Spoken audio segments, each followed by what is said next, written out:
Shalom. Selamat pagi Bapak Ibu yang terkasih di dalam Tuhan Yesus. Hari ini kita mau memuji dan memuliakan nama Tuhan. Mari kita sama-sama merendahkan hati kita. Mari kita sama-sama fokus agar penyembahan kita hari ini tidak sia-sia.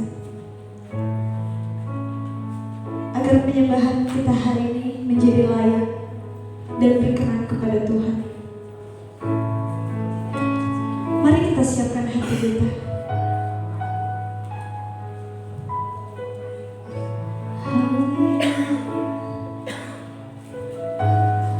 Terima kasih Tuhan.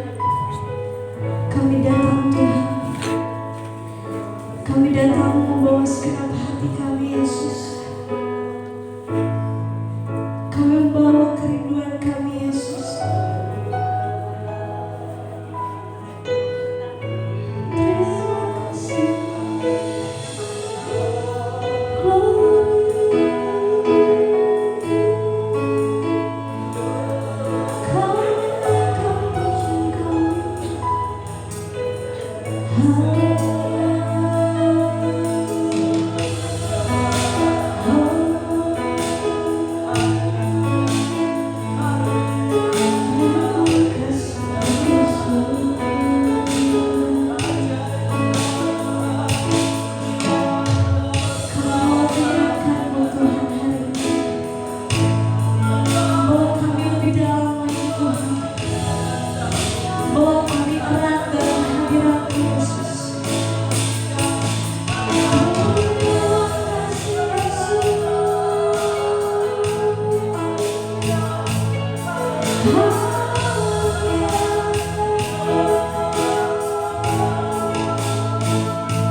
Jiwaku tenang di hadiratmu,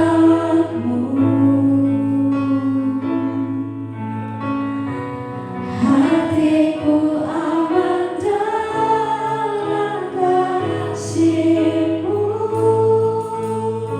Bawa Yesus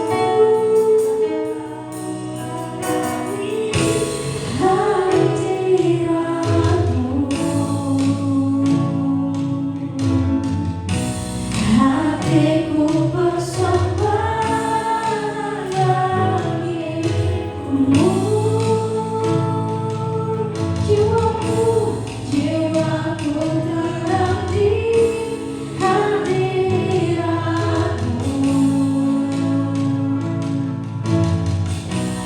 hatiku persembahkan bagimu.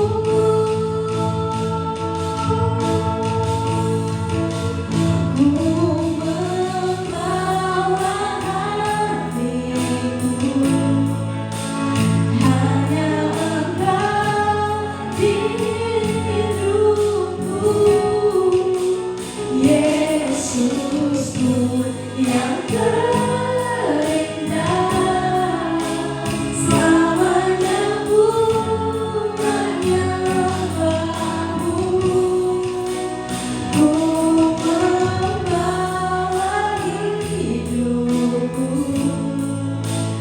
inilah persembahanku untuk Yesusku yang terindah. Selamanya ku menyembah-Mu.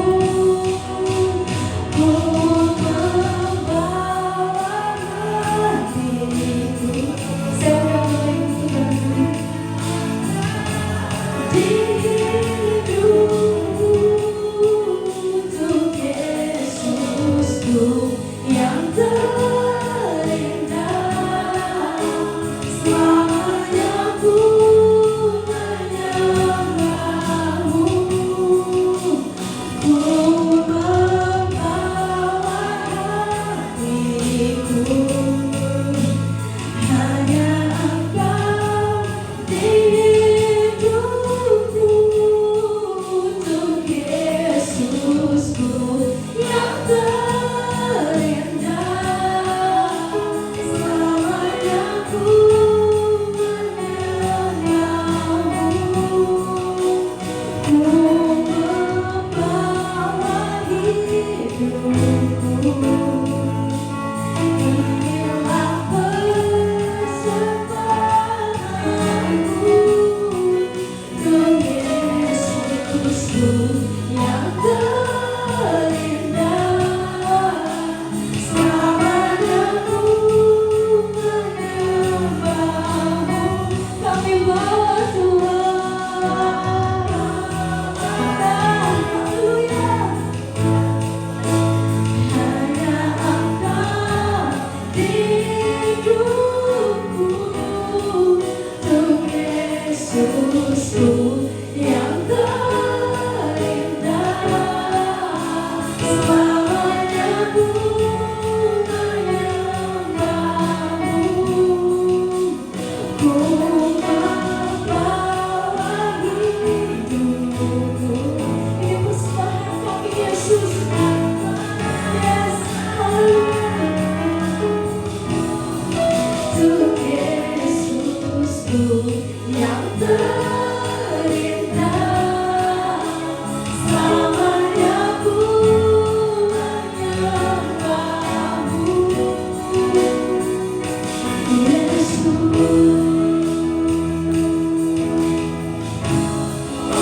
selamanya ku menyembah-Mu.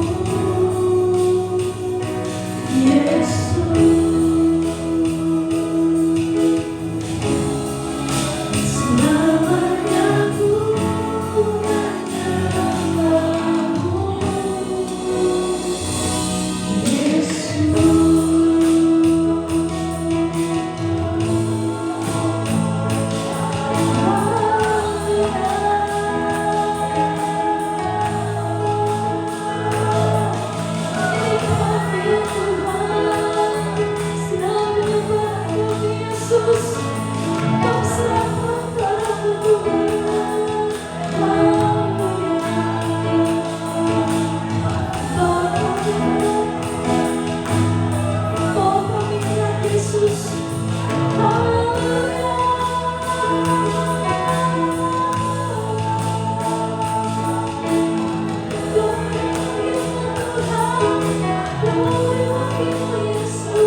menyembahmu Yesus.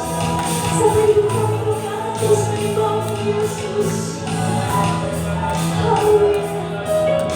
Terima kasih Yesus. Dan ku ingin mengenalmu Tuhan, lebih dalam dari semua yang ku kenal. Tiada kasih yang melebihimu. Ku ada untuk mencari penyebab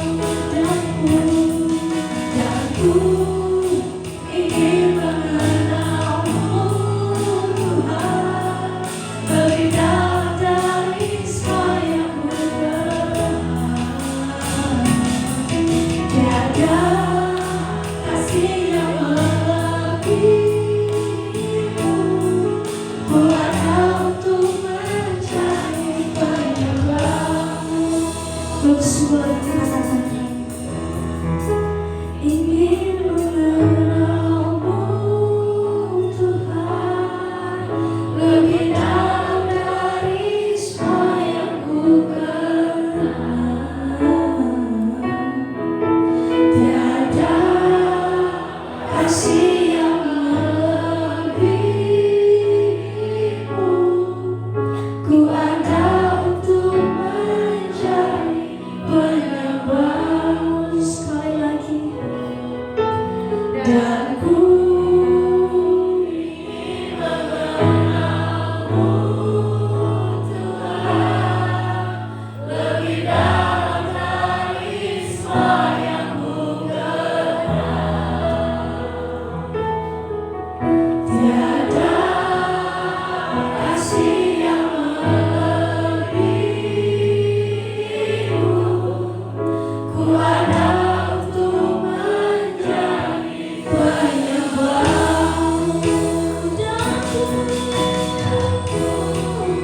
ingin mengenalmu Tuhan, lebih dalam dari semua yang ku kenal. Tiada kasih yang melebihimu. Ku ada untuk mencari penyebabmu. Dan ku ingin mengenalmu Tuhan, lebih dalam dari semua yang ku kenal. Tiada kasih yang melebihimu. Ku ada untuk mencari penyebabmu. Dan ku ingin mengenalmu Tuhan, lebih dalam lagi. Yes, amen. Tiada kasih yang melebihimu. Ku ada untuk mencari penyebabmu. Ku ada untuk mencari, ku ada untuk mencari, ku ada untuk mencari penyebabmu.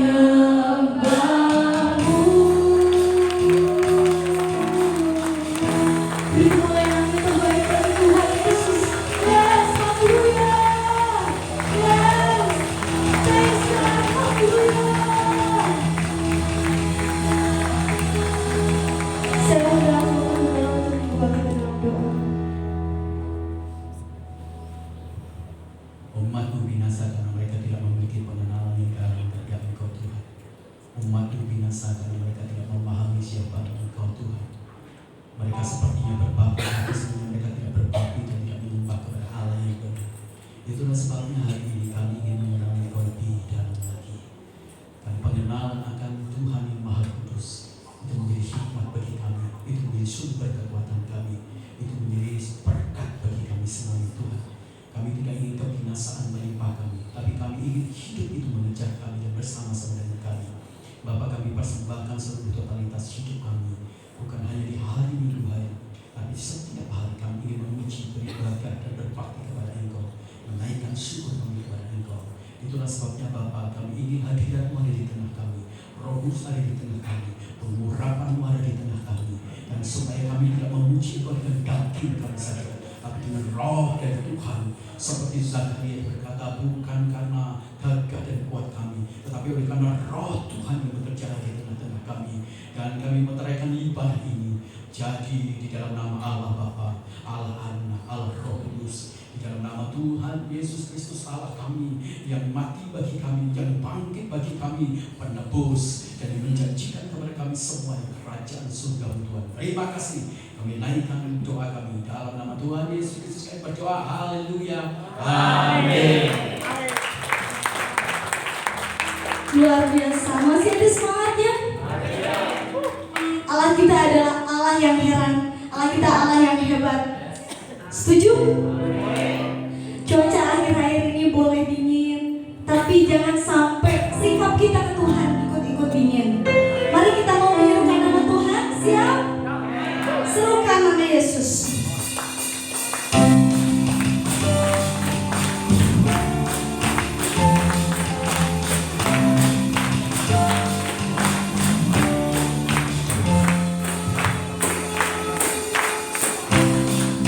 Tuhanku Maha Besar, Tuhanku Maha Kuasa, Raja segala raja. Katakan tergoyahkan, katakan terkalahkan, yang hidup dan berkuasa. Serukan namanya, Yesus Tuhan Raja, segala kuasa tunduk dalam namanya. Dia luar biasa, perkasa mulia, Yesus nama di atas segala nama.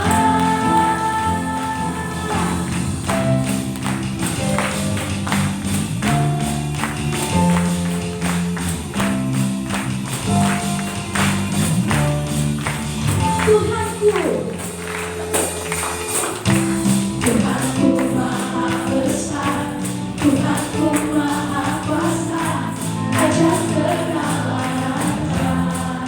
Dia tak akan tergoyahkan, dia tak akan tergoyahkan, dia tak akan terkalahkan, yang hidup dan berkuasa. Serukan namanya, Yesus Tuhan Raja, segala kuasa tunduk dalam namanya. Dia luar biasa, perkasa mulia, Yesus nama di atas segala nama. Serukan namanya, Yesus Tuhan Raja, segala kuasa tunduk dalam namanya. Dia luar biasa, perkasa mulia, Yesus nama di atas segala nama.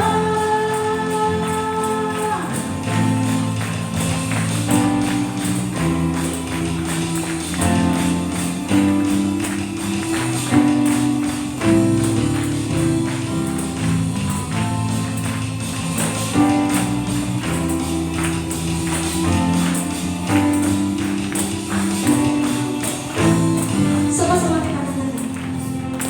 Serukan namanya, Yesus Tuhan Raja, segala kuasa tunduk dalam namanya.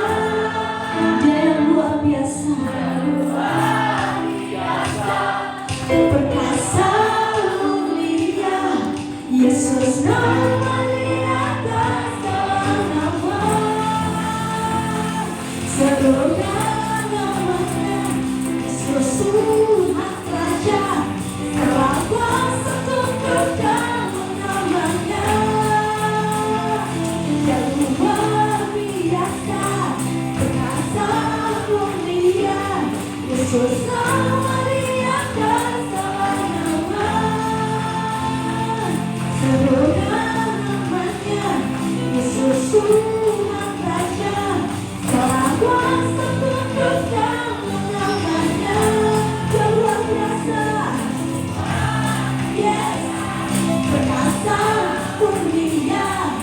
Bersama di atas segala nama,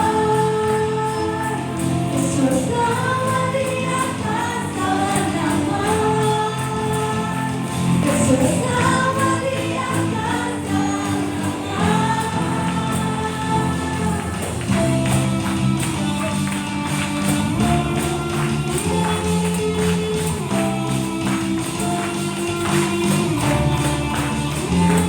Haleluya, beri kemuliaan buat Tuhan Yesus.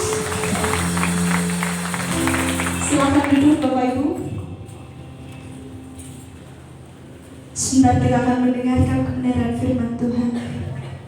Mari kita siapkan hati dan pikiran kita untuk fokus mendengarkan kebenaran firman Tuhan.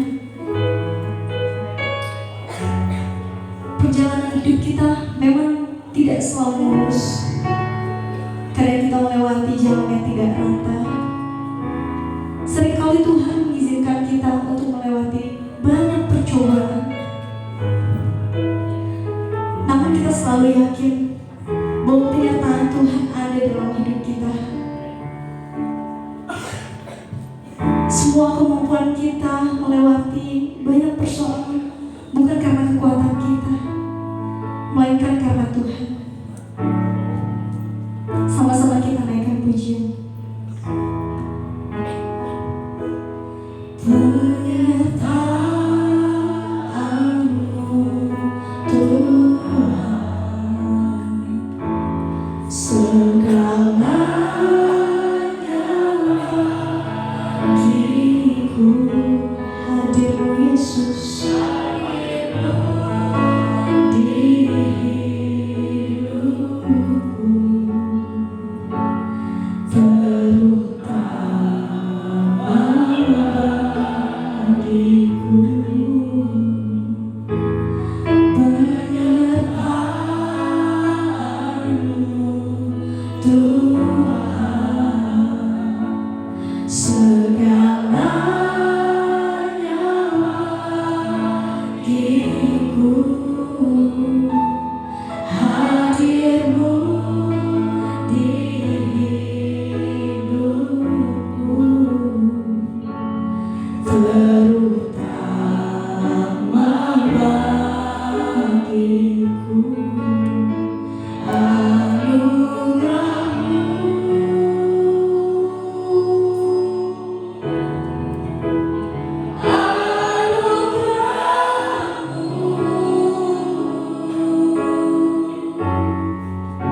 Semua karena anugerah-Mu, bukan karena kekuatanku. Anugerah-Mu, anugerah-Mu, anugerah-Mu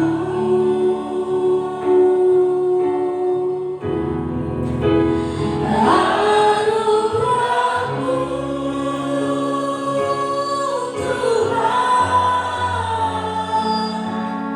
kasih dan sayang-Mu, sumber kekuatan bagiku.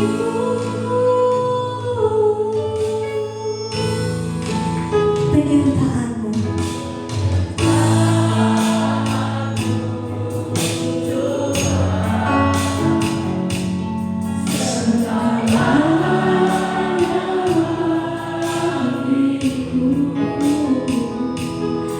Hadir-Mu di hidupku,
bukan karena kekuatanmu,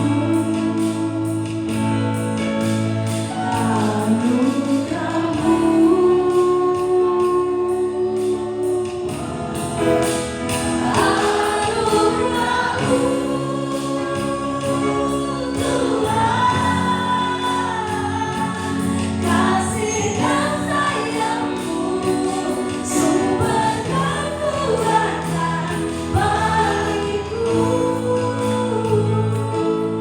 Lebih semua kita nyatakan anugerahmu,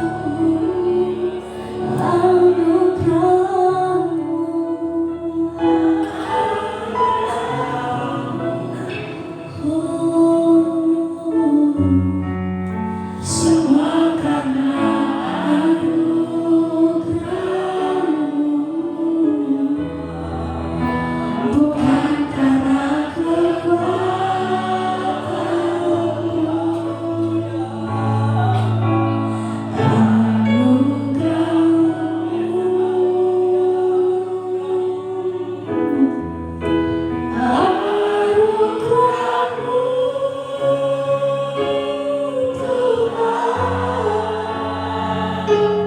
kasih dan sayangmu, sumber kekuatan bagiku.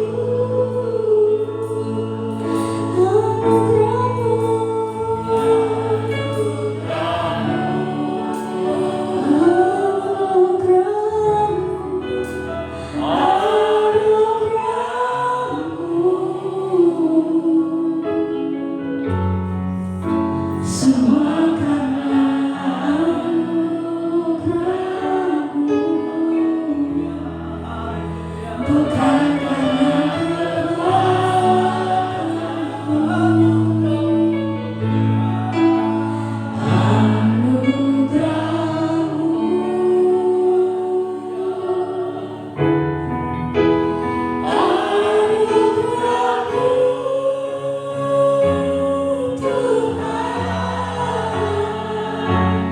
kasih dan sayangmu, sumber kekuatan bagiku.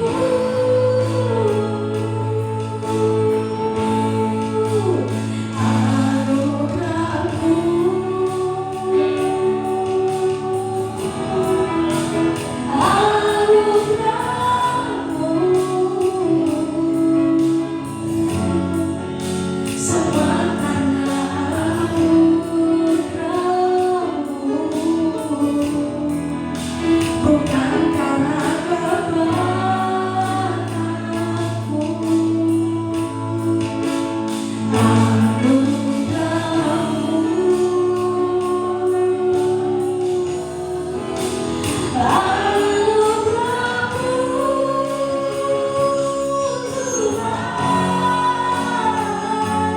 Kasih dan sayangmu, sumber kekuatan bagiku.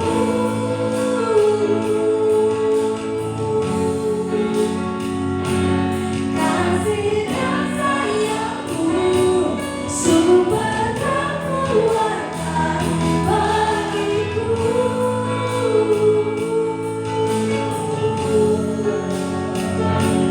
Kasih dan sayangmu, sumber kekuatan bagiku.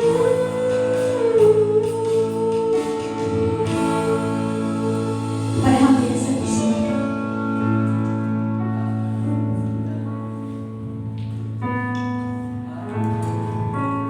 semua karena anugerah Tuhan. Kami boleh ada sebagaimana kami ada hari-hari. Semua karena Tuhan. Kalau kami masih sehat, kalau kami masih ada kesempatan untuk bersekutu, beribadah, memuji Engkau, menyembah Engkau, kami Engkau pakai sia-sia hari ini Tuhan.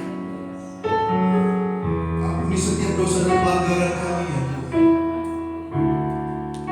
Kalau kami masih sering mendukakan hati Tuhan, melupakan kasih dan anugerah Tuhan yang begitu besar dalam hidup kami. Kami datang dengan tidak layak, datang dengan begitu banyak dosa-dosa di hati dan pikiran kami. Hari ini kami sampai kedatangan Tuhan. Ampuni kami. Kami pakai sisa hidup kami hanya untuk menyenangkan hati Tuhan.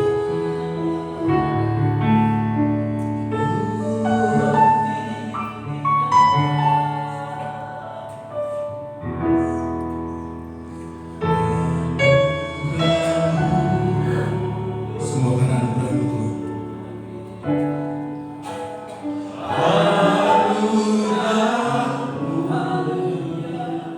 Semua karena anugerah-Mu. Selidiki hati dan pikiran kami. Semua karena anugerah-Mu. Kasih dan sayang-Mu sumber kekuatan bagiku. Terima kasih Tuhan, terima kasih. Kami siap mendengarkan kebenaran firman Tuhan. Berkati setiap kami hari ini.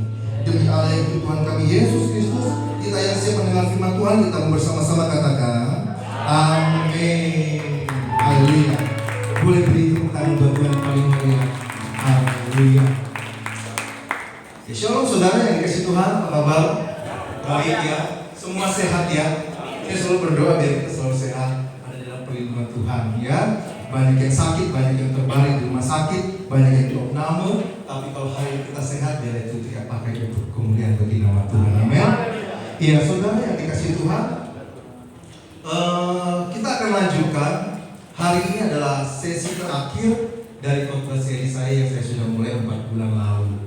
Jadi kita akan akhiri hari ini ya, saudara. Nanti di Januari kita akan mulai dengan seri yang baru. Saya sudah siapkan. Nanti kita akan bahas 3 tokoh. Ya, kita akan bahas Abraham, kita akan bahas Musa, dan kita juga akan bahas Elia. Ya, 3 tokoh ini yang Tuhan taruh di hati saya untuk kita bahas nanti di Januari. Setiap minggu kedua ya, sesuai dengan jadwal saya nanti. Nah, hari ini kita akan lanjutkan seri khotbah kita. Kita masuk dalam part yang keempat, part yang terakhir dari tokoh yang kita bahas selama ini, yaitu Daud, saudara ya. Kalau saya boleh kasih judul di seri kita yang terakhir pada minggu ini adalah Kejatuhan Orang Pilihan Tuhan. Ya, saya berharap ini menolong saudara karena banyak pertanyaan, Pak, kalau kita ikut Tuhan Yesus, kalau kita jadi orang Kristen, katanya usaha kita maju terus. Katanya diberkati secara limpah, nggak pernah kekurangan, sehat terus, keluarga diberkati terus, bisnis diberkati terus. Apakah begitu, Pak? Gitu ya. Mazmur 34 bilang gini, kemalangan orang benar itu banyak, tetapi Tuhan melepaskan dia dari semuanya itu. Artinya apa? Orang Kristen, anak Tuhan, orang yang hidupnya benar, dikatakan kemalangannya itu banyak. Jadi salah kaprah kalau kita dibilang itu Tuhan itu enak. Jalan itu seperti jalan tol, lurus, nggak ada masalah, nggak ada persoalan, lancar terus, ekonomi naik terus. Mazmur 37 ayat 23 juga bilang gini, Tuhan menetapkan langkah-langkah orang yang hidupnya berkenan kepadanya. Apabila ia jatuh, artinya apa? Orang yang berkenan kepada Tuhan pun bisa jatuh. Tapi bedanya adalah Tuhan tidak membiarkan kita jatuh sampai tergeletak, karena tangan Tuhan menopang kita semua. Jadi kalau dalam hidup kita pasang surut, susah, sakit, usaha omset turun itu biasa. Kita jatuh dalam persoalan itu biasa. Tetapi yang penting adalah bagaimana respon. Ketika kita jatuh, ketika kita sedang sakit, ketika kita sedang ada kesusahan, yang penting itu bagaimana respon kita kepada Tuhan. Nah, hari ini kita akan bahas, ya. Mari kita akan buka Alkitab kita dari 2 Samuel pasalnya yang ke-11. Kita akan belajar kembali dari Daud. Seorang yang berkenan di hati Tuhan, Alkitab bilang. Orang yang diurapi Tuhan. Tapi satu ketika dia jatuh dalam masalah dan dosa yang begitu berat. Ya, 2 Samuel 11 1-3 saja. Demikian firman Tuhan. Daud dan Batseba. Pada pergantian tahun, pada waktu raja-raja biasanya maju berperang, maka Daud menyuruh Yoab maju beserta orang-orangnya dan seluruh orang Israel. Mereka memusnahkan Bani Amon dan mengepung kota Raba. Sedang Daud sendirian tinggal di Yerusalem. Sekali peristiwa pada waktu petang, ketika Daud bangun dari tempat pembaringannya, lalu berjalan-jalan di atas soto istana, tampak kepadanya dari atas soto itu seorang perempuan yang sedang mandi. Perempuan itu sangat elok rupanya. Lalu Daud menyuruh orang bertanya tentang perempuan itu, dan orang itu berkata, itu adalah Batseba binti Eliam, istri Uria orang Het. Itu sedemikian jauh pembacaan firman Tuhan kita. Ya, berbahagia kita yang mendengar, terlebih bagi kita yang melakukan firman Tuhan. Ya, saudara yang dikasih Tuhan, saya katakan tadi, Daud disertai Tuhan, Daud diurapi Tuhan. Kemanapun Daud pergi, Tuhan ada di situ, selalu menyertai Daud. Progresnya luar biasa. Jadi orang yang nomor satu, tapi satu ketika dia jatuh ke dalam dosa. Artinya apa? Daud saja yang hidupnya berkenan kepada Tuhan, Daud saja yang hidupnya disertai Tuhan, Daud saja yang punya hubungan baik dengan Tuhan, toh pada akhirnya jatuh. Oleh sebab itu saya mencatat di slide saya yang pertama, ini sangat penting, saudara. Di situ berbicara apa? Tidak seorang pun di muka bumi ini yang kekal terhadap dosa dan kesalahan. Semuanya, enggak ada yang kebal terhadap dosa. Semuanya, enggak ada yang kebal terhadap kesalahan. Saudara dan saya, yang muda, yang tua, yang perempuan, yang laki-laki, orang kaya, orang miskin, orang berpendidikan dan orang tidak berpendidikan, semuanya rentan bisa jatuh kepada dosa dan kesalahan. Daud saja jatuh, orang yang diurapi Tuhan. Kenapa Daud bisa jatuh? Bukankah Daud orang yang disertai Tuhan, punya hubungan karib dengan Tuhan?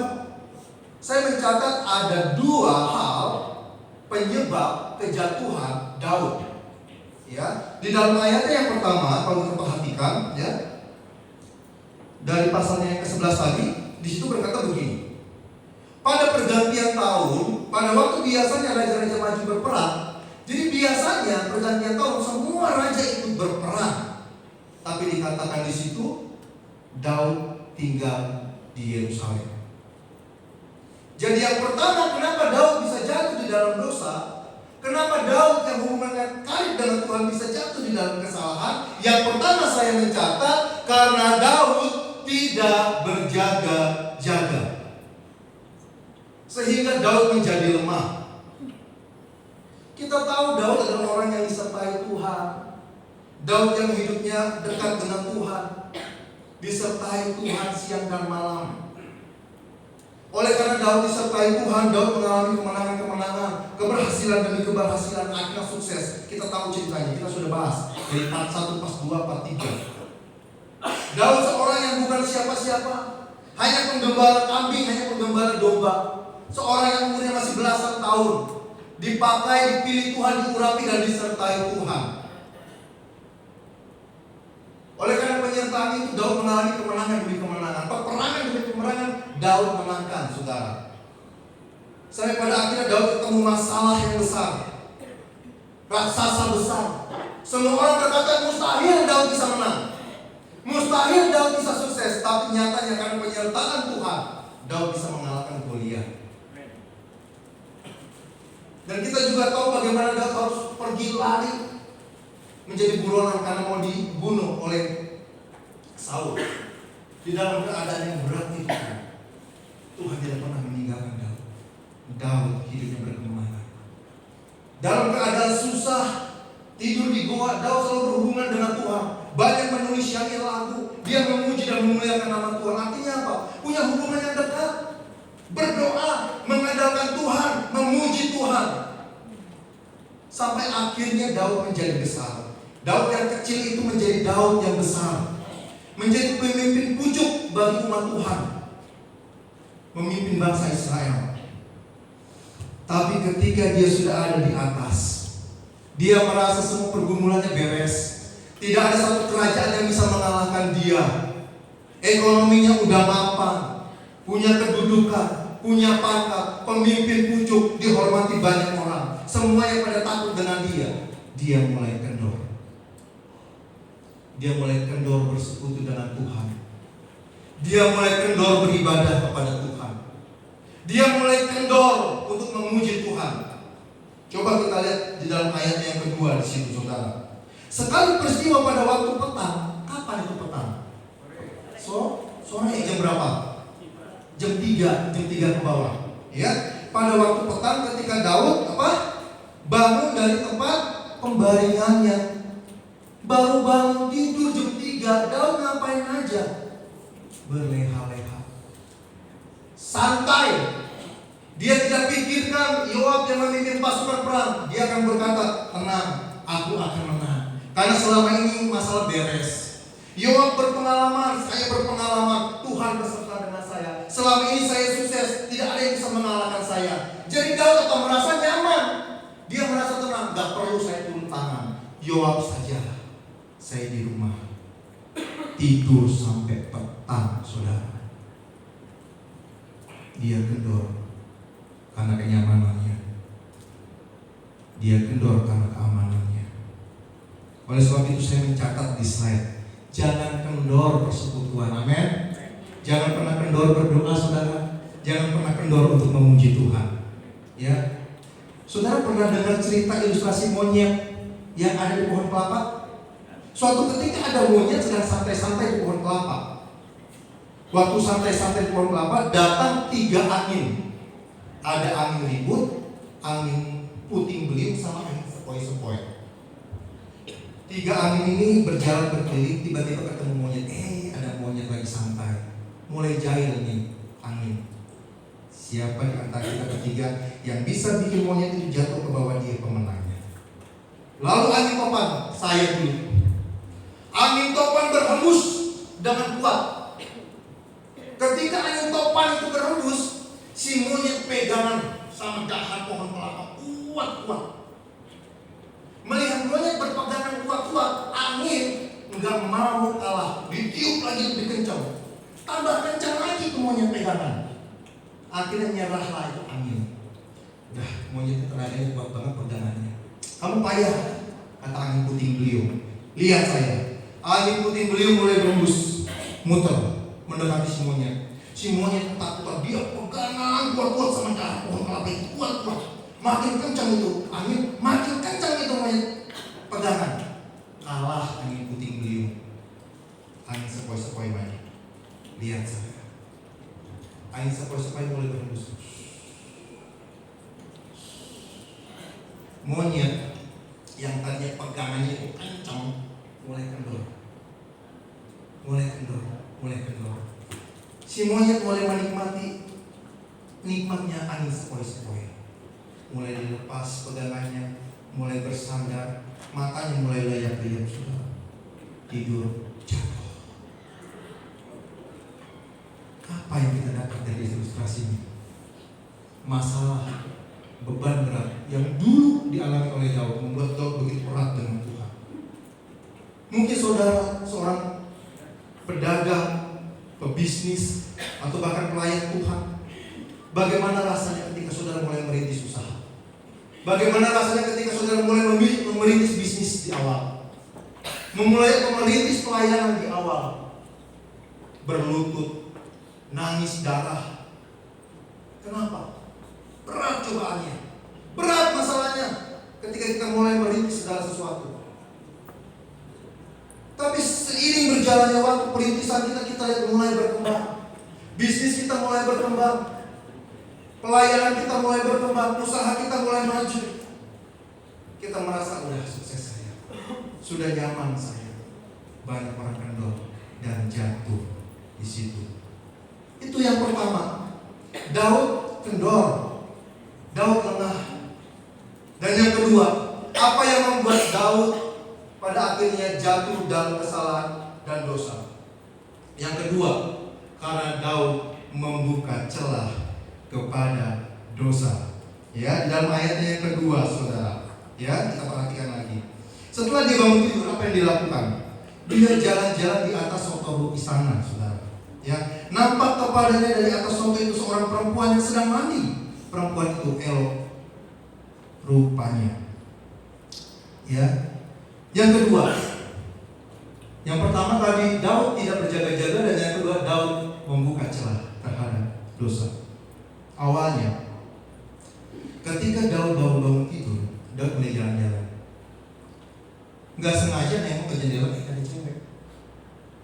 Biasanya kira-kira gimana? Malu-malu dong pertama kali. Ada cewek, mungkin berpaling mukanya. Tetapi ketika dia pikir di istana kosong, nggak ada orang, kan semua pergi berperang, dia berpikir bahwa nggak ada yang lihat. Dia mulai intip sedikit-sedikit. Aman, nggak ada yang lihat. Mulai terang-terangan melihat. Setelah mulai terang-terangan melihat, timbul hasrat di dalam hati dan pikirannya untuk memiliki perempuan. Setelah ingin memiliki perempuan itu, pengen kenal. Dia panggil orang, itu cewek siapa? Namanya Betseba. Istrinya Uria. Waduh, udah nikah. Tapi karena sudah dikuasai oleh iblis, dia susun rencana. Kita lihat di sini, Daud mulai membuka celah. Dia tidak serta-merta langsung menginginkan perempuan itu, saya yakin. Saya yakin dia tidak terang-terangan mengintip wanita yang sedang mandi. Awalnya hanya dia mengintip sedikit, atau kelihatan sedikit, tapi mungkin tidak membanjir nih. Dilihat lagi. Saudara, Daud mulai membuka celah terhadap dosa. Akhirnya jatuh lewat kelemahannya, matanya. Oleh sebab itu saya menuliskan buat kita semua, jangan membuka celah dan memberi kesempatan kepada iblis untuk masuk dan menguasai hati dan pikiran kita, saudara. Kenapa? Karena iblis paling tahu kapan kondisi kita lemah. Iblis paling tahu kapan kita sedang lelah iman kita. Dalam 1 Petrus 5 ayat ke-8, ya. Coba kita lihat 1 Petrus 5 ayatnya yang ke-8.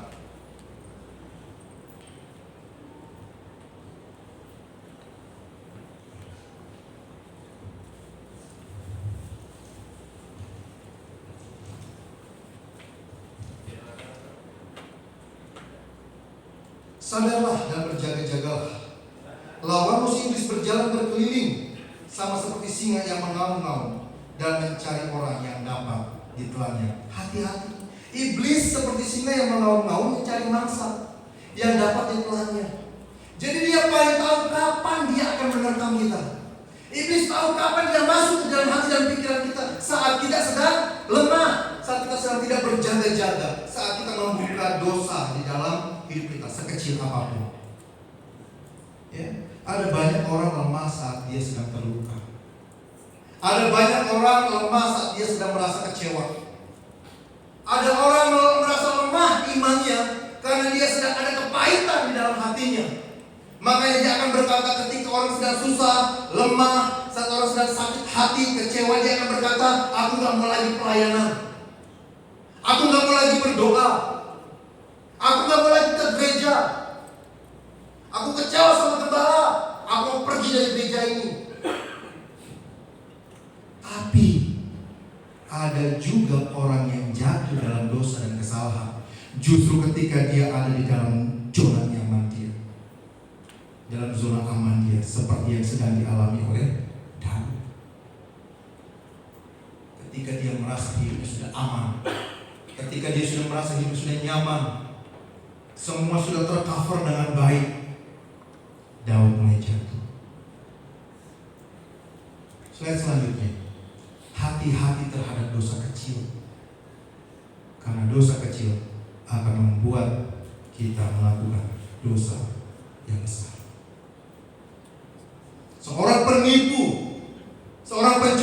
koruptor, tidak mungkin. Pertama kali dia mencuri 1 M, 2 M, 3 M, 4 M, enggak. Diawali dari mencuri 1.000, 2.000. Aman. Hati-hati terhadap dosa kecil. Karena dosa senantiasa melahirkan konsekuensi di dalam hidup kita. Apa yang harus Daud tanggung? Konsekuensi apa yang harus Daud terima ketika dia jatuh dalam dosa dan kesalahan? Ada 4 anaknya yang mati, saudara. Ya, saya akan kasih lihat kepada saudara akibat dari kejatuhan Daud ke dalam dosa. Anak pertama hasil perzinahannya dengan Batseba mati. Yang kedua, Amnon, putra sulung dari Daud, mati dibunuh Absalom. Kita tahu ceritanya. Ya, si Amnon ini jatuh cinta kepada adiknya, ya, anak dari Daud yang lain. Ya, diperkosa. Kakaknya marah, Absalom. Absalom menyimpan dendam selama 2 tahun. Sampai pada akhirnya ada kesempatan Absalom pada akhirnya membunuh Amnon. Dan yang ketiga, suatu ketika Absalom ingin mengadakan kudeta, ingin menggantikan papahnya jadi raja. Dan akhirnya Absalom mati dibunuh Yoab, panglima dari Daud. Dan yang terakhir, ini terjadi ketika Daud sudah tua. Kerajaan sudah mau berakhir. Melihat ini, anak Daud yang lain yang bernama Adonia itu ingin mengikrarkan dirinya untuk menggantikan papahnya menjadi raja. Ya, tetapi Daud cepat-cepat mengurapi anaknya yang lain bernama Salomo untuk menggantikannya, dan akhirnya Adonia mati di tangan Benaya. Ini adalah akibat dari Daud jatuh di dalam dosa. 4 anaknya mati. Dan kalau saudara bisa lihat nanti di dalam pasalnya yang ke-12, ya, 2 Samuel 12, di situ diceritakan Tuhan mengutus orang nabi bernama Nathan, meminta Nathan untuk mengkuliti dosa-dosa dari Daud. Diceritakan bahwa ada seorang miskin yang memiliki anak domba yang dia sangat sayangi, dan satu lagi ada seorang kaya yang memiliki banyak kambing domba. Tapi orang kaya yang punya banyak kambing domba ini iri kepada orang miskin.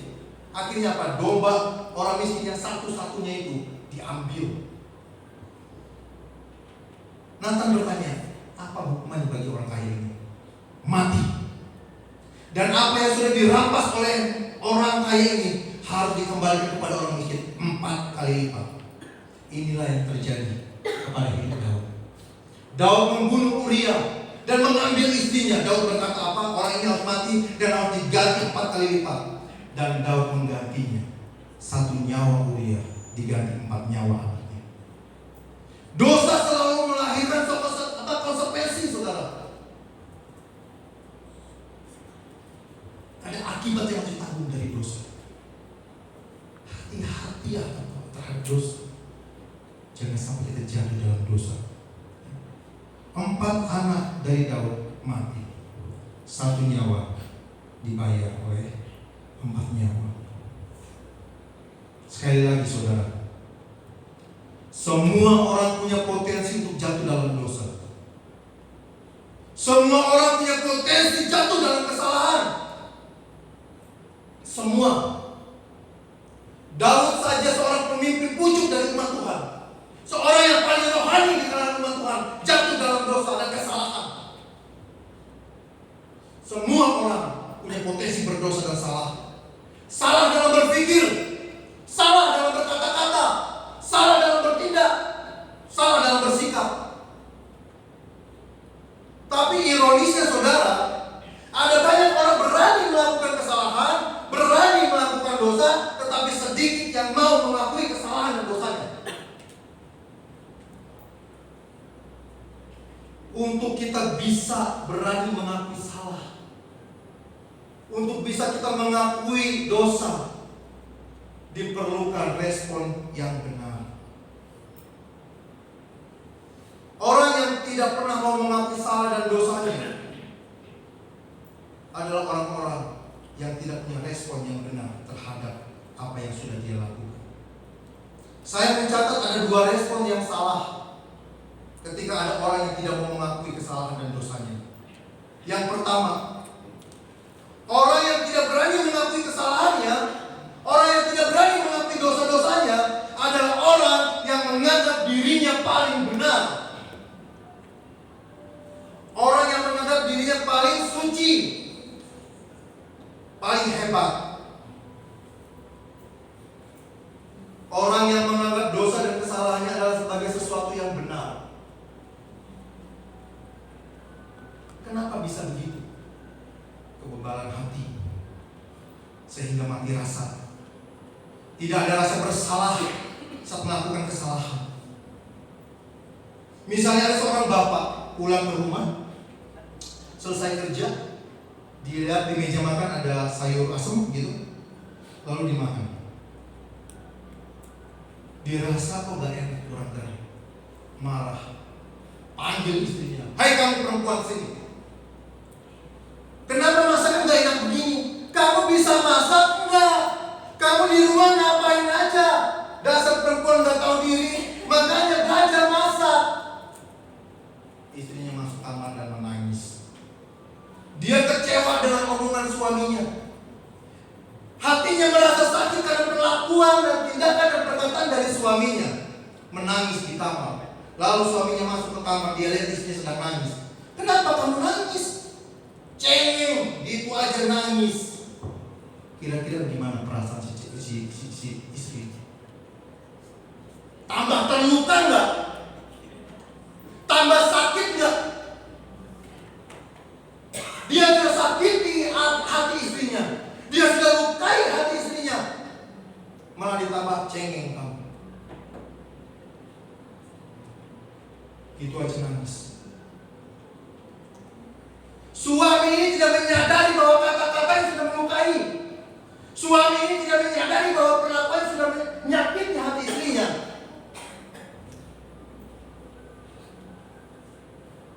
Menganggap dirinya benar. Saya ini marah karena memang dia gak bisa masak. Saya marah karena istri saya ini gak benar. Selalu menyalahkan istrinya. Ini respon pertama ketika orang gak bisa mengakui kesalahannya. Menganggap dirinya benar, menganggap kata-katanya benar walaupun sudah menyakiti. Respon kedua yang salah. Yang pertama menganggap diri benar. Yang kedua mencari kambing hitam. Ketika berbuat kesalahan, ketika berbuat dosa, tidak menyadari dosa dan kesalahannya, atau bahkan dia tahu dia salah, dia tahu dia berdosa, tetapi dia membenarkan dirinya dengan menuding orang lain sebagai penyebabnya, menjadikan kambing hitam. Setelah menyakiti istrinya yang kurang kasih garam, dia kambing hitamkan istrinya, dia salahkan istrinya, dan dia anggap apa yang dia katakan itu benar. Tidak berani atau malu mengakui kesalahan dan cenderung melempar kesalahan itu kepada orang lain. Dan ironisnya, biasanya yang dikambing hitamkan itu adalah orang yang dianggap lemah, orang yang dianggap sepele, orang yang dianggap rendah. Sehingga yang terjadi adalah sebuah istilah maling teriak maling. Dia yang salah, ucapannya yang menyakiti, tindakannya yang menyakiti, tetapi menuding orang lain, dia yang salah. Maling teriak maling. Ini dua respon yang salah. Ketika kita melakukan kesalahan, malu dan tidak mau mengakuinya. Hari ini kita belajar dari seorang bernama Daud. Bagaimana ketika dia jatuh dalam dosa, bagaimana dia melukai hati Tuhan, membuat kesalahan yang teramat berat. Apa respon Daud? Apa dia mengkambing hitamkan si Batseba? Nih gara-gara perempuan ini mandi sembarangan? Enggak. Apa dia mengkambing hitamkan Batseba gara-gara perempuan ini dia sudah menggoda saya? Enggak. Daud menyadari betul kesalahan dan dosanya. Dia tidak menganggap dirinya benar dan menyalahkan Batseba atau bahkan mengkambing hitamkan Batseba. Kita kita tahu Daud itu raja, orang yang paling tinggi kedudukannya, orang yang punya kerohanian paling tinggi dalam umat Tuhan di sana. Tapi gak jamin Daud kebal terhadap dosa. Dan saat Daud ditegur oleh Nathan, Daud memiliki respon yang benar. Ini yang akan kita ambil dalam hidup kita. Ya. Apa respon Daud ketika dia ditelanjangi oleh Nathan? Apa respon Daud ketika Nathan mengkuliti dosa-dosa Daud? Mari kita buka di dalam Mazmur 51. Mazmur 51 kita akan baca sampai dengan ayatnya yang keempat, ya? Demikian firman Tuhan. Untuk pemimpin biduan, Mazmur dari Daud. Ketika Nabi Nathan datang kepadanya setelah ia menghampiri Betsheba. Ini perhatikan baik. Kasihanilah aku, ya Allah, menurut kasih setiamu. Hapuskanlah pelanggaranku menurut rahmatmu yang besar. Bersihkanlah aku seluruhnya dari kesalahanku, dan tahirkanlah aku dari dosa. Setelah Nathan mengatakan, Daud, kamu berdosa, kamu sudah ambil istri orang dan berzina dengan dia, dan kamu sudah merekayasa sebuah cerita untuk bagaimana engkau membunuh suaminya yang bernama Uria. Daud langsung tersungkur. Dia minta ampun kepada Tuhan. Dia minta Tuhan sucikan dirinya atas perbuatannya. Jadi respon Daud yang pertama adalah mengakui penuh perbuatannya dan meminta ampun. Saudara yang dikasihi Tuhan, pengakuan akan dosa dan kesalahan dan permohonan akan pengampunan itu adalah kunci dari pemulihan hidup kita, saudara. Selama kita menyimpan dosa, selama kita menyimpan kesalahan, yang kita lakukan adalah sama seperti ketika kita sedang menyimpan bangkai. Lama-lama kecium juga baunya. Lama-lama ketahuan juga karakter, sikap dan sifat kita. Untuk itu, saudara, diperlukan satu respon pengampunan, pengakuan. Ya. Karena selama kita menyimpan dosa, selama itu juga kita tidak mendapat pemulihan mental, karakter, spiritual akan tetap buruk. Puji Tuhan, ketika Daud menyadari kesalahannya, dia tidak menjadi marah sama Nathan. Bisa tidak Daud berkata, kurang ajar kamu, mempermalukan saya? Dia panggil Algojo, penggal Nathan. Bisa? Bisa. Ketika Nathan menyampaikan dosa dan kesalahan Daud, bisa nggak Daud membela diri? Bisa. Tapi itu tidak dilakukan oleh Daud. Yang kedua, apa respon dari Daud? Yang pertama tadi mengakui dan mohon ampun. Yang kedua, bertobat. Apa itu tobat? Saya mencatat di slide, tobat itu bukan penyesalan. Bedakan antara tobat dan penyesalan, saudara. Ya. Orang bisa saja menyesal tapi tidak bertobat. Orang bisa saja menyesali perkataannya yang sudah dikatakan. Orang bisa saja menyesali perbuatan, tapi belum tentu dia bertobat. Hari ini dia nyesal, oh istriku maaf ya, tadi papa ngomongnya terlalu keras ya, maaf ya. Nyesel, papa nyesel. Tapi besok diulangi lagi. Nyesel, maaf ya, aku udah nyakitin hati mama.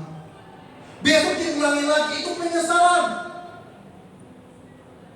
Tobat bukan penyesalan. Saya mencatat, tobat itu artinya berbalik. berbalik arah dari utara ke selatan, dari timur ke barat. Ketika saudara sudah melakukan perbuatan itu, tobat, berbalik, jangan lanjutkan, berbalik arah, itu tobat saudara. Tidak melakukan dosa yang sama lagi. Dan kalau kita lihat di dalam Efesus 4 ayat yang ke-25 sampai yang ke-32, nanti saudara bisa baca di rumah. Efesus 4, 25 dan seterusnya. Secara umum bertobat itu adalah perubahan sikap dan pikiran. Perubahan sikap dan pikiran yang tercermin dalam tutur kata dan perbuatan. Yang mencuri jangan mencuri lagi. Yang nipu jangan nipu lagi. Yang gosip jangan gosip lagi. Yang tadinya sering kali jelekin orang jangan jelekin orang lagi. Yang tadinya gampang marah sekarang jadi lebih lembut. Itu tobat. Yang tadinya hobinya judi dan minum-minum jangan judi dan minum-minum lagi. Dosa melahirkan konsekuensi. Gara-gara gila judi dan minum-minuman keras, TV dijual, kulkas dijual, emas istri dijual, emas kawin dijual, ekonomi berantakan, istri marah, keluarga cerai, dan lain sebagainya. Dosa itu berbalik, berubah sikap, hati dan pikiran. Saya yakin Alkitab kita ini jujur. Dia tidak hanya bercerita yang baik tentang Daud, tetapi juga bercerita yang buruk tentang Daud. Setelah peristiwa perzinahan, tidak ada lagi Daud diceritakan berzina dengan perempuan lain. Tidak ada diceritakan lagi Daud melakukan dosa yang sama. Artinya apa? Daud betul-betul bertobat. Dan yang terakhir, pemusik boleh maju. Respon benar Daud yang ketiga. Daud menerima semua konsekuensi dosa. Ini paling berat. Mungkin ketika kita menyadari kita setelah salah, ketika kita menyadari kita telah berbuat dosa, mungkin lebih gampang ketika kita mengaku dan mengakui dosa kita dan kesalahan kita. Dan mungkin gampang juga untuk kita bertobat dan tidak melakukan dosa yang sama. Tetapi yang ketiga, ini berat. Enggak semua orang mau menerima konsekuensi atas dosa. Daud menerima konsekuensi dari perbuatan jahatnya. Setelah Daud melakukan dosa, setelah Daud melakukan kesalahan, hidup Daud menderita. Dia menderita karena dia harus menyaksikan sebuah realita kehidupan anak-anaknya yang tragis. Kakak perkosa adik, adik bunuh kakak, anak yang membelot. Daud harus menyaksikan itu semua dengan kepalanya sendiri, mata kepala sendiri. 4 anaknya harus mati karena konsekuensi dia membunuh 1 nyawa dan diganti oleh 4 nyawa anaknya.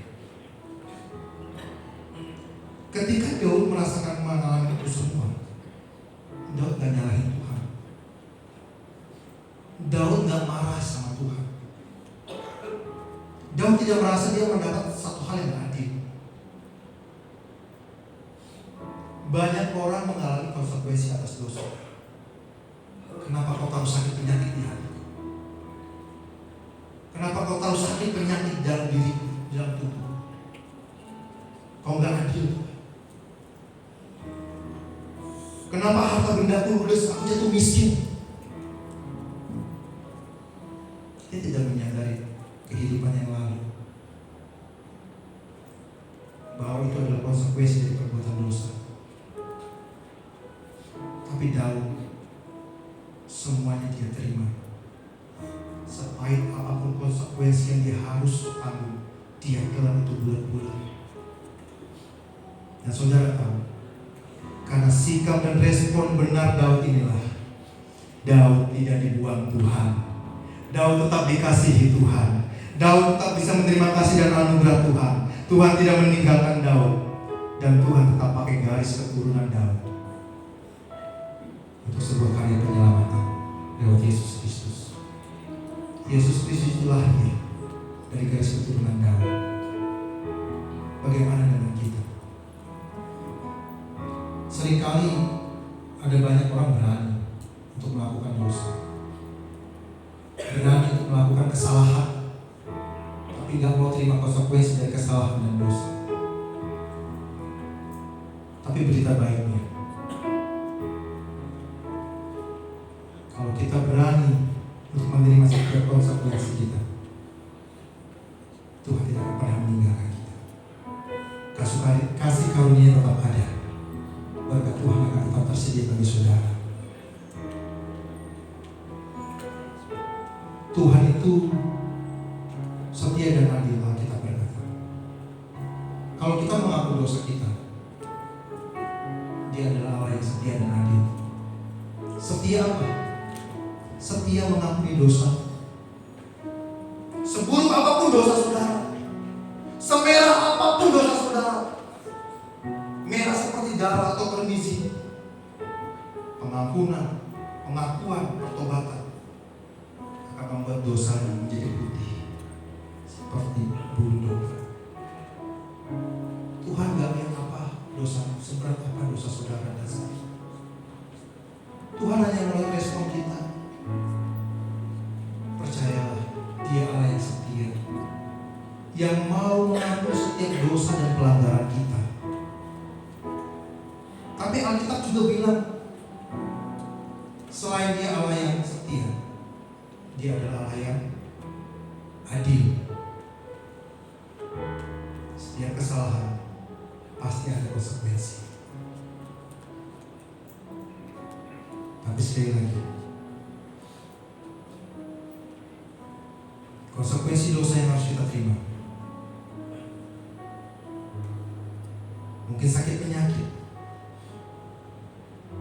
mungkin keadaan keluarga yang pada akhirnya broken home, dilupakan orang tua, dilupakan anak, dibuang orang tua, dibuang anak.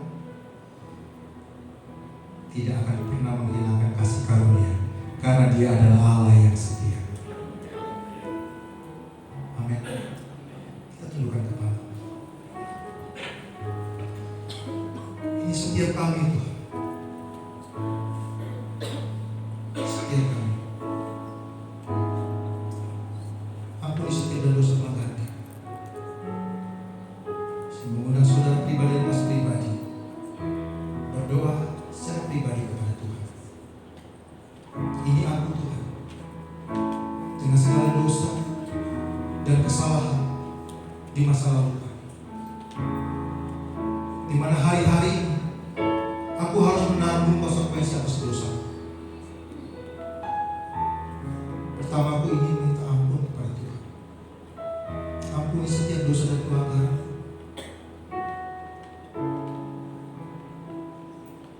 Mau jalan di jalan yang benar. Ini pertobatanku Tuhan. Jangan pernah Kau tinggalkan kami sendiri. Terima kasih Tuhan.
akan mengampuni setiap dosa dan pelanggaran kita.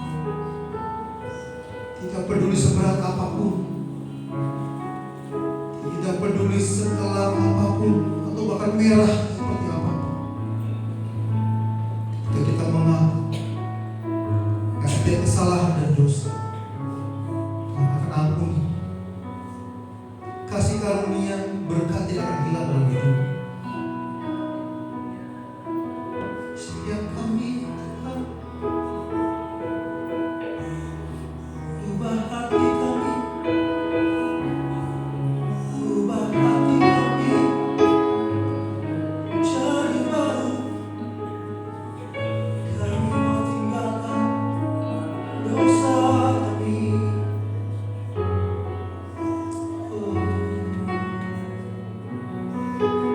Berseru Bapa, satu hati, ubah Tuhan menjadi yang baru. Emas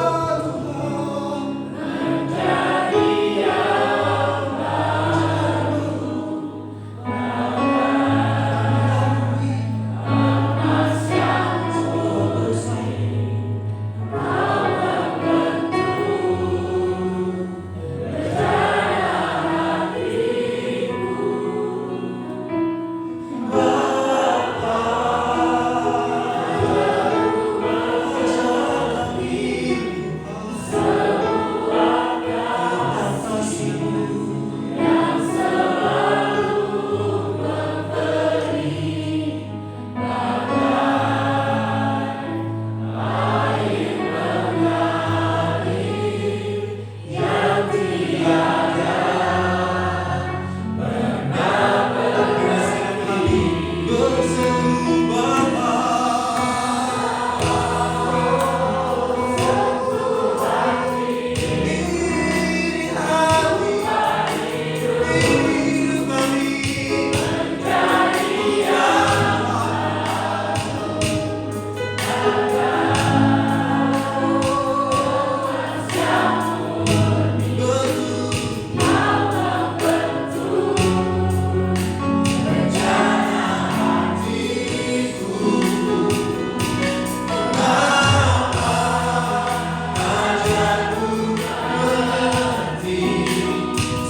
Kami percaya kepada firman Tuhan hari ini akan mengubah sikap hidup kami. Kami akan menjadi pribadi yang berbeda ketika kami datang dan keluar nanti Tuhan. Ini hidup kami. Terima kasih untuk pengampunan Tuhan. Terima kasih untuk kasih karunia Tuhan yang tidak akan pernah pergi dari kehidupan kami. Terima kasih Bapa. Setiap kita yang diberkati bersama-sama kita katakan amin.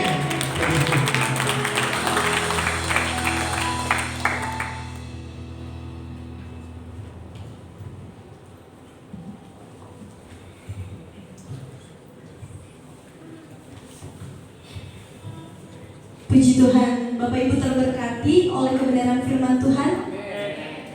Sebelumnya saya minta pastor itu untuk kembali maju ke depan. Kita akan mengucapkan terima kasih pastor itu atas kebenaran firman Tuhannya. Tuhan Yesus memberkati. Mari bangkit berdiri Bapak Ibu. Saya akan menghitung dalam hitungan yang ketiga, 2, 3. Terima kasih pastor itu atas kebenaran firman Tuhannya. Tuhan Yesus memberkati. Tiba saatnya kita akan memberikan persembahan yang terbaik kepada yang bertugas. Silakan maju.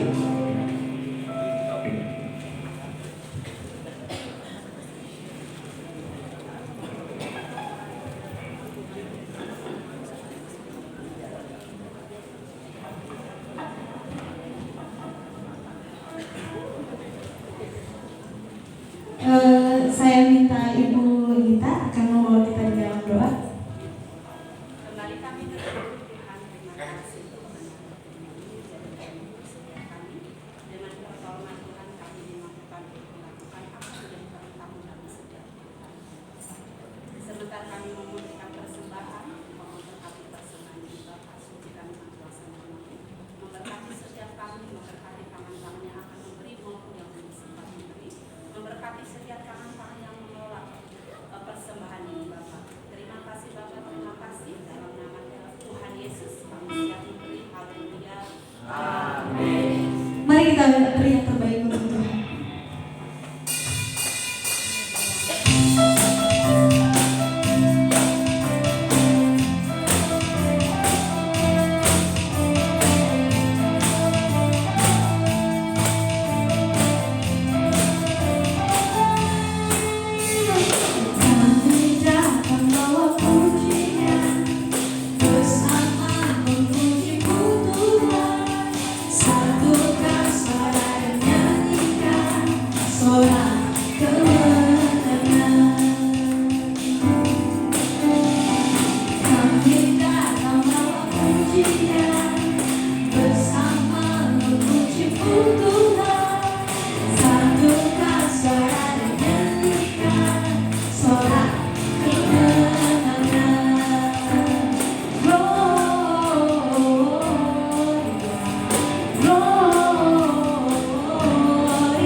Mendengarkan Bapak.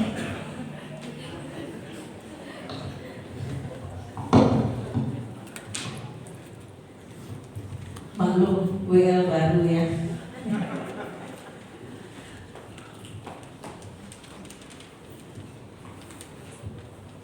Ya, selamat pagi Bapak Ibu yang dikasih oleh Tuhan. Mohon maaf kalau saya berdiri di depan karena ada sindernya berhalangan. Jadi saya Bapak Gembala meminta saya untuk maju ke depan. Terima kasih Pastor Linto untuk kebenaran firman Tuhan dan Bapak Ibu Saudara yang sudah terlibat pelayanan pada pagi hari ini. Tuhan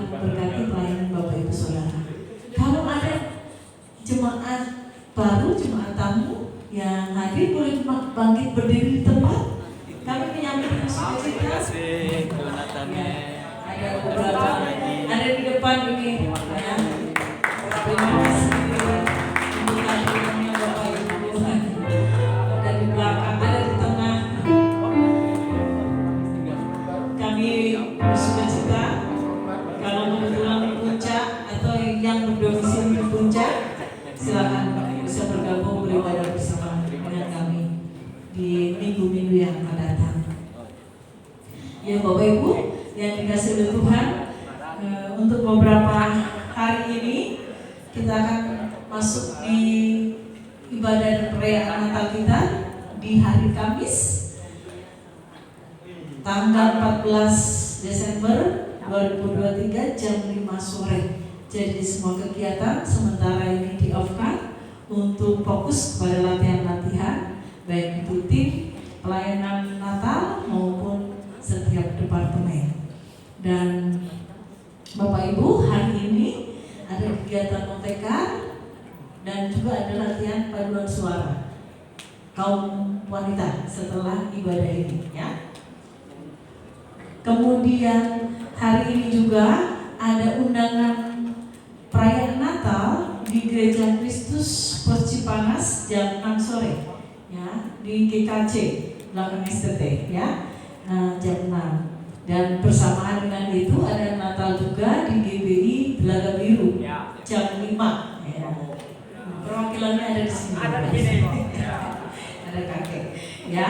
Kalau Bapak Ibu mau datang ke GKC silakan, mau datang ke GBI silakan, mau dibagi silakan, ya.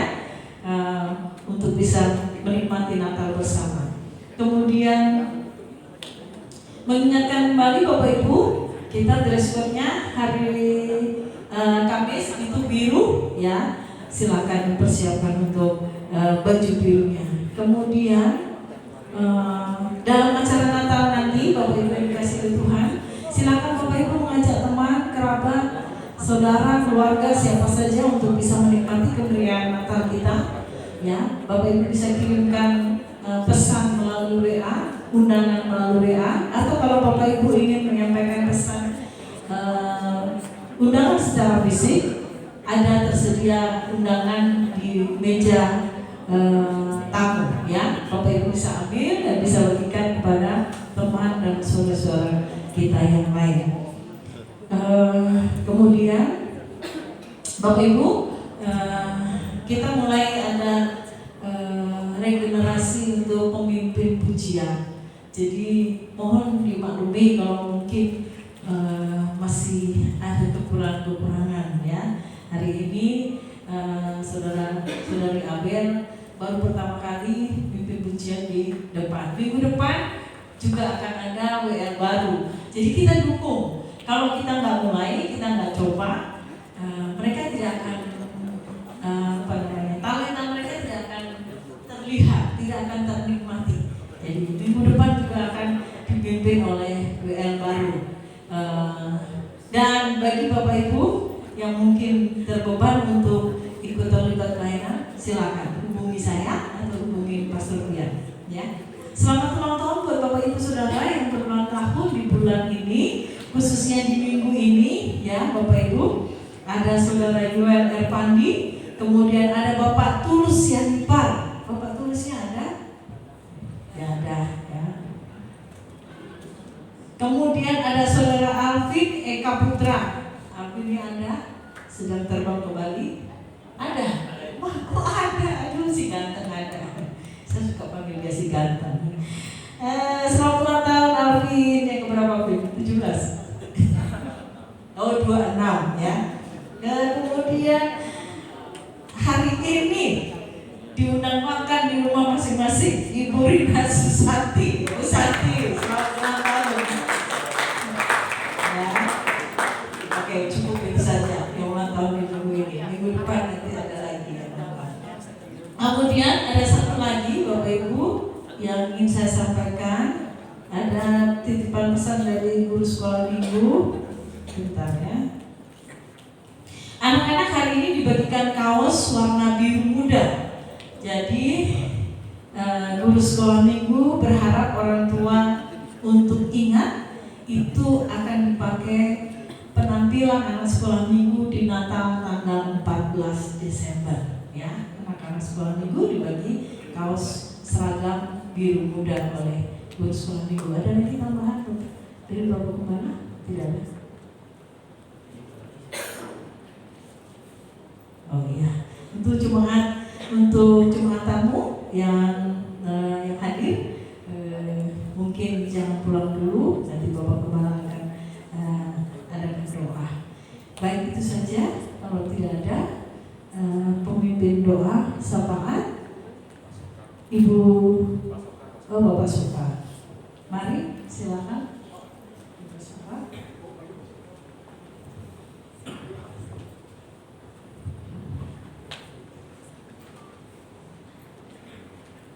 Mari kita berdoa. Bapak yang kami sembah di dalam nama Tuhan kami Yesus, kami ucap syukur terima kasih kalau hari ini Tuhan Engkau memberikan segala sesuatu yang baik untuk kami Tuhan. Itu sesuatu anugerah ya Tuhan, kami diberikan kesehatan yang luar biasa Tuhan. Terima kasih Tuhan, terima kasih kalau hari ini juga sudah kami beribadah bersama-sama saudara-saudara kami seiman ya Tuhan. Kau berkati kami semua ya Tuhan yang mendengarkan firman-Nya yang dari pastor ya Tuhan, Rinto Tuhan, Kau berkati mereka semua, Kau berkati menjadikan kekuatan bagi kami semua, menjadikan pertemuan dalam hidup kami Tuhan. Kami sudah berbuat dosa di hadapan Engkau ya Tuhan, tapi ampuni kami ya Tuhan dosa kesalahan kami Tuhan. Kami sudah berbuat yang tidak betul di hadapan ya Tuhan. Ampuni kami semua ya Tuhan. Terima kasih Tuhan, terima kasih. Hari ini Kau berkati pastor Rinto yang sudah menyampaikan firman Tuhan. Kau berkati mereka semua di dalam pelayanannya, kehidupan rumah tangganya. Kau berkati anak-anaknya semua. Kau berkati ya Tuhan, di dalam kehidupan mereka semua. Kau sahkan di dalam tangga semua ya Tuhan. Tuhan, berdoa untuk jemaat-jemaat kami ya Tuhan yang sudah mendengarkan firman Tuhan. Kami semua Kau berkati mereka semuanya di dalam kehidupan rumah tangganya, di dalam pekerjaannya, semua yang dikerjakan boleh berhasil di dalam Engkau ya Tuhan. Terima kasih Tuhan, terima kasih.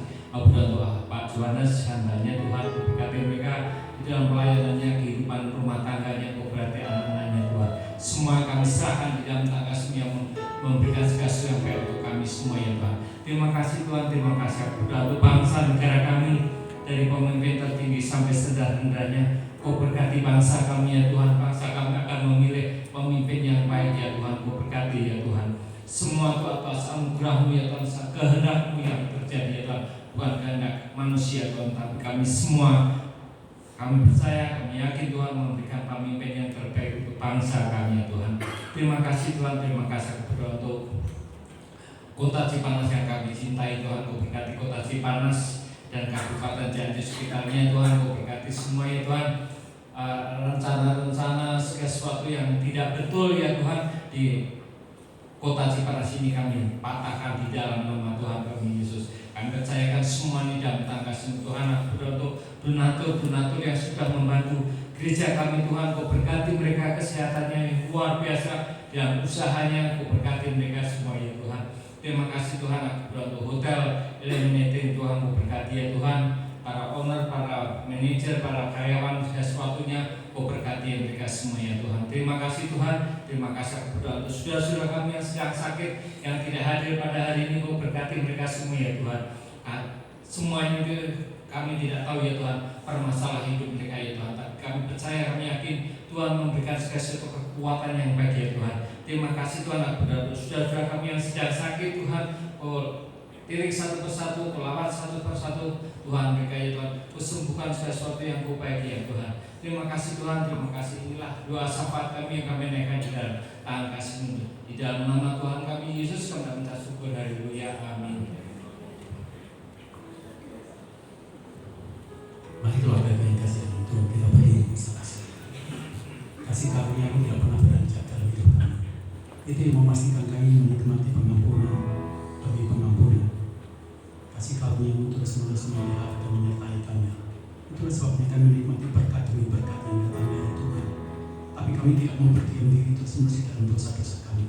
Kami ingin kasih karunia-Mu itu membebaskan dan memerdekakan kami, supaya pada akhirnya kami menjadi orang-orang kudus Tuhan dan menjadi kesaksian yang indah bagi dunia yang terjerumus di dalam dosa ini. Pakai hidup kami semuanya Tuhan dan dalam kasih karunia-Mu untuk kami menyalurkan kabar baik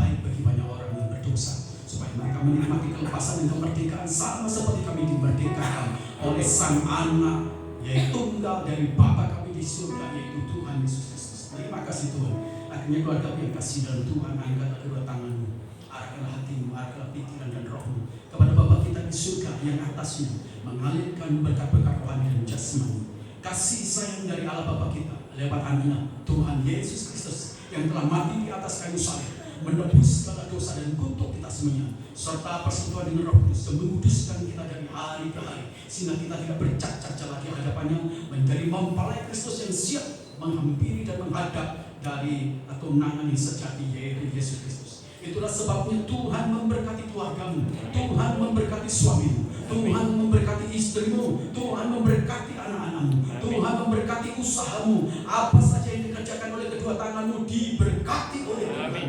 Tuhan memberkati masa depanmu dan masa depan keturunanmu. Tuhan memberkati kesehatanmu. Keluar masukmu, engkau hanya bisa menemukan pintu berkat datang dari Tuhan saja. Kasih karunia dan berkat jasmani terlimpah dalam hidupmu. Ulanglah dan bagikan itu kepada orang lain yang belum mengenal Yesus, supaya mereka melihat Yesus yang ada di dalam hidupmu, dan beritakanlah Injil supaya kau melihat tanda-tanda ajaib yang disertakan dalam setiap pemberitaanmu, dan Tuhan akan membuat engkau menjadi berkat dan orang-orang akan menjadi gentar karena tanda-tanda mujizat yang disertakan dalam hidupmu. Dalam nama Tuhan Yesus Kristus kami berdoa. Haleluya.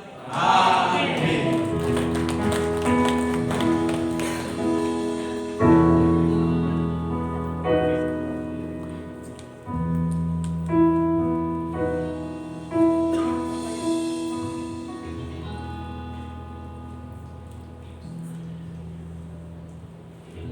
Bapak Ibu, di tempat kita nanti akan dihadiri oleh beberapa aparat pemerintahan dan akan ada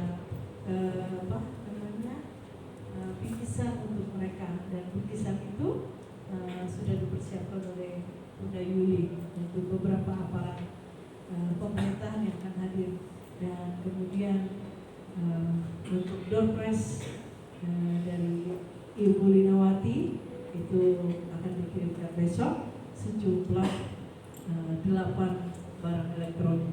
Itu yang pengumuman yang saya tambahkan. Baik, kita akan akhiri ibadah kita.